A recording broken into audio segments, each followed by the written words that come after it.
Mes parents, ma mère notamment et mon beau-père, on consultait des sorciers pour obtenir soi-disant des grâces de Dieu, mais en réalité, ils se faisaient, entre guillemets, manger par l'ennemi, quoi. Donc, c'est à partir de cela qu'on s'est retrouvé dans des situations assez difficiles.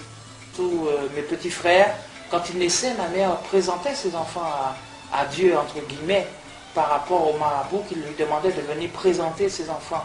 Et notamment un petit frère qui vit actuellement, qui s'appelle Moïse, qui vit maintenant dans la région parisienne, était confronté vraiment à la mort. Parce que cet enfant à l'âge de bébé, de 15 jours ou 3 semaines, était à l'article de la mort parce qu'il lui restait très peu de temps à vivre. Parce que tout simplement, ce marabout avait demandé à ma mère de consacrer cet enfant à Dieu, mais en réalité, cet enfant a été vendu à l'ennemi parce que tout simplement, par ignorance, ma mère croyait faire avec mon beau-père un acte de foi par rapport à Dieu. Et le problème, c'est que ma mère, par ignorance, croyait que c'était la vérité. Mais en réalité, derrière, c'est simplement que l'enfant était consacré au diable. Et nous avons été confrontés, mais ma mère a été confrontée à la mort directement. Parce que quand cet enfant a été consacré, en réalité, l'enfant mourait. Et le problème, c'est que ma mère ne voyait pas la maladie de l'enfant, les médecins ne voyaient pas puisqu'il a été hospitalisé d'urgence. Le problème, c'est que les médecins ne trouvaient rien du tout. Et donc, c'est à partir de ce moment-là, voyant que son fils allait mourir, que ma mère a défié Dieu. Ma mère s'est mise à défier Dieu en fermant la porte de la chambre de l'hôpital et elle a levé l'enfant dans ses bras et dire « Oui, j'ai entendu parler de toi, je sais qu'il y a un Dieu qui existe. » Et là, ma mère a demandé, a dit à Dieu, a imploré Dieu en disant « Mais si Dieu tu existes, guéris mon enfant à l'instant même et je te servirai. » Et ce qui est extraordinaire, c'est qu'avec Dieu, quand on demande quelque chose à Dieu, Dieu écoute, Dieu entend nos prières. Donc, Dieu a entendu la prière de ma mère sur le champ, instantanément. Et ce qui est extraordinaire, de la même manière que mon frère partait, c'est de la même manière que la vie est revenue dans l'être de cet enfant. Et ce qui est incroyable, c'est que ma mère a entendu une voix lui parler, lui demander de prendre la paire de ciseaux qui se trouvait dans le tiroir de la chambre du bébé et de couper les talismans qui se trouvaient autour des reins de l'enfant et du bras. Et lorsqu'elle a fait cela, le marabout est tombé mort. Et c'est à partir de ce témoignage que je me suis tourné vers le Seigneur aussi. Parce que Dieu, à ce moment-là, s'est révélé à chacun de nous, à ma mère, à mon beau-père, à certains enfants de la famille. Et moi, j'ai été confronté directement à cette vision par rapport à Dieu. Mon beau-père, quand ils ont été confrontés à ce sujet, ils ont donné leur vie au Seigneur, puisque comme ma mère avait dit dans sa prière que si tu guérissais mon enfant, je te servirais, elle a tenu parole jusqu'à sa mort. Écoutez, c'est un peu émouvant, ça me remue, ça me donne la chair de poule de parler de ça, parce que c'était une période où j'étais pas encore avec le Seigneur, je le cherchais partout, dans toutes les religions, dans toutes les choses possibles et imaginables. Et un jour, je suis tombée sur des personnes qui parlaient avec les morts et tout. Et ça a coïncidé avec l'époque où mon papa est mort. Alors, bien sûr, je voulais savoir où il était, je voulais savoir qu'est-ce qu'il était devenu. Et j'avais beaucoup de soucis. Je pensais qu'à lui sans arrêt et j'avais des imaginations dans ma tête. Et puis ces personnes, un jour, m'ont branché, façon de parler là-dessus, et m'ont dit « Oh ben, on a des nouvelles de votre papa, on peut vous dire où il est, nanina, enfin, des choses comme ça. » Et j'ai eu affaire avec les morts. Et je suis touchée. Je croyais parler avec mon père, je croyais parler avec des membres de la famille. Et c'était vraiment... Sur le moment, je trouvais ça bien parce que j'avais des messages, soi-disant, de mon père. Et il me disait des choses qui m'obligeaient à croire ces mensonges. Parce que il me disait des choses personnelles, il m'envoyait des messages... comment expliquer ça? Des choses que j'avais vécues ou que je pensais que personne d'autre pouvait savoir et que Mon père me disait dans l'au-delà. J'avais même des moments où je le voyais, pendant que j'étais dans ma chambre, je le voyais tout près de moi.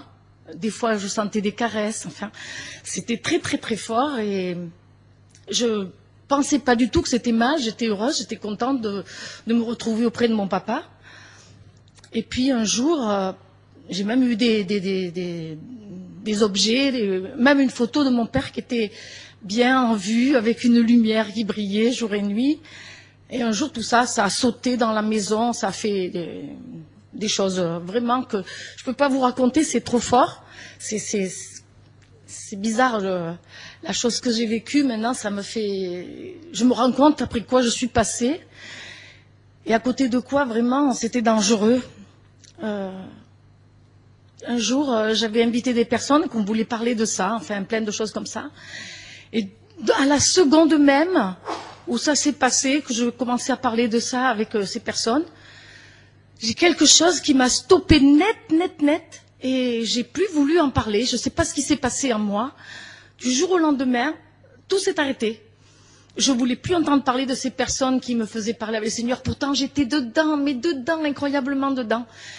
Et puis, j'ai compris, parce que du jour au lendemain, j'ai tout arrêté.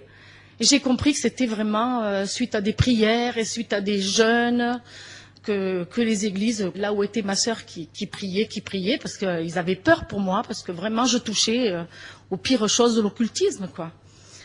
Mais c'est vrai que maintenant je me rends compte à quoi j'ai échappé, et je me dis que le Seigneur, il a été vraiment bon et vraiment, vraiment plein d'amour pour moi, parce que j'avais fait vraiment des abominations à ses yeux.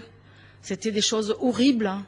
Parce que communiquer avec les morts, voir les photos qui se déplacent, des choses qui tombent, des visions, des choses comme ça, pour moi c'était rien, mais je me rends compte qu'après c'est devenu quelque chose de vraiment grave.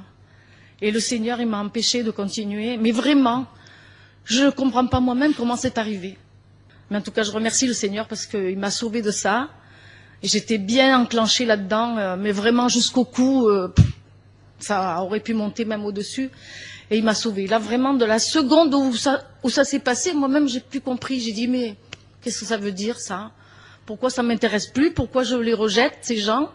Alors que j'avais pas un caractère à rejeter les personnes, au contraire, à les accueillir, à aller vers eux.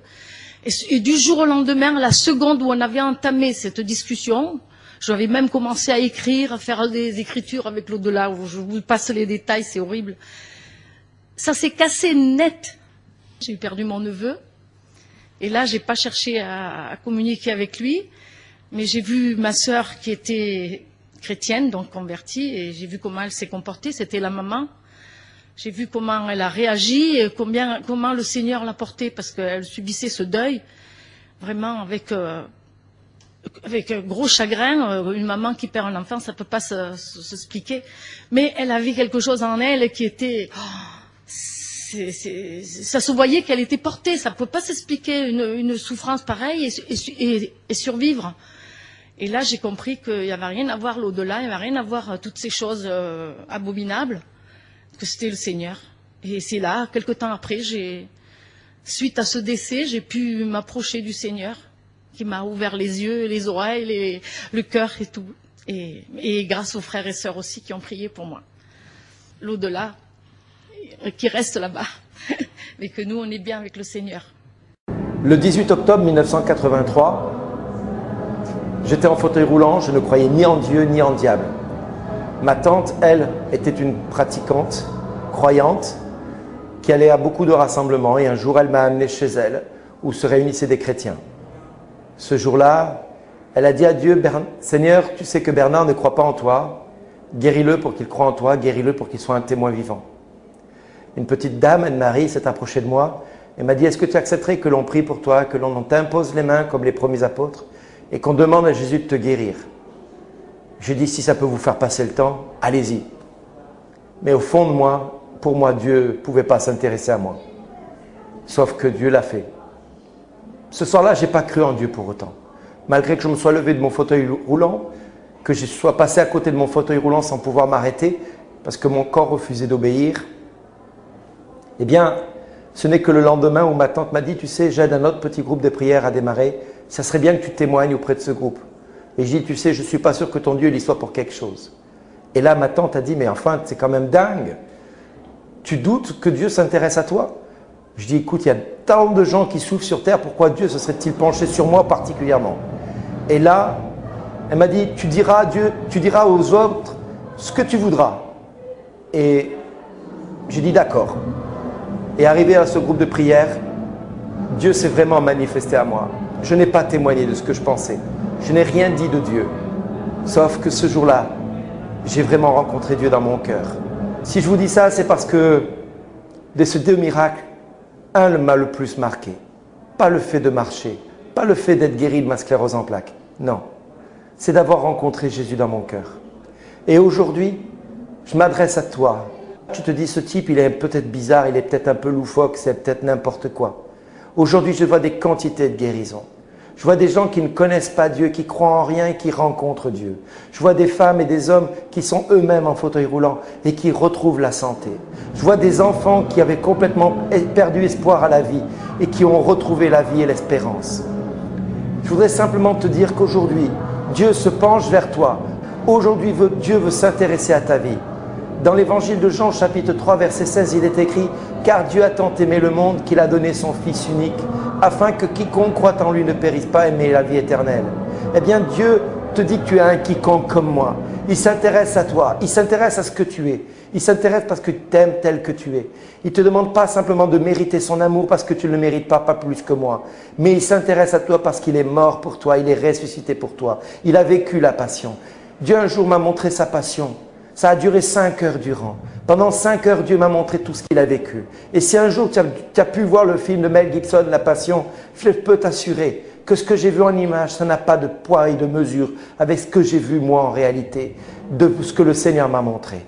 Aujourd'hui, je peux t'assurer que la passion du Christ, elle est venue te rejoindre dans les plus grandes misères dans lesquelles tu as traversé ta vie. Dieu aujourd'hui veut se pencher vers toi. Il veut toucher ton cœur. Il veut toucher ta vie telle qu'elle est.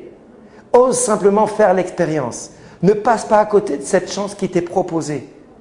Aujourd'hui, tu peux te mettre dans ta chambre tout seul, personne ne te verra. Seul Dieu te verra. Eh bien, Dieu vient te rejoindre aujourd'hui, chez toi, dans ta chambre, dans ton appartement, là où tu es dans ta misère. Et il veut simplement te dire, tu es un quiconque, mais tu as du prix pour moi, parce qu'à cause de toi et pour toi, j'ai donné ma vie, afin qu'elle ne soit pas perdue et en vain. Eh bien, je veux la donner pour toi. Aujourd'hui, je veux te rencontrer, je veux toucher ta vie. Ça, c'est ce que Dieu te dit maintenant. Alors à toi de faire l'expérience.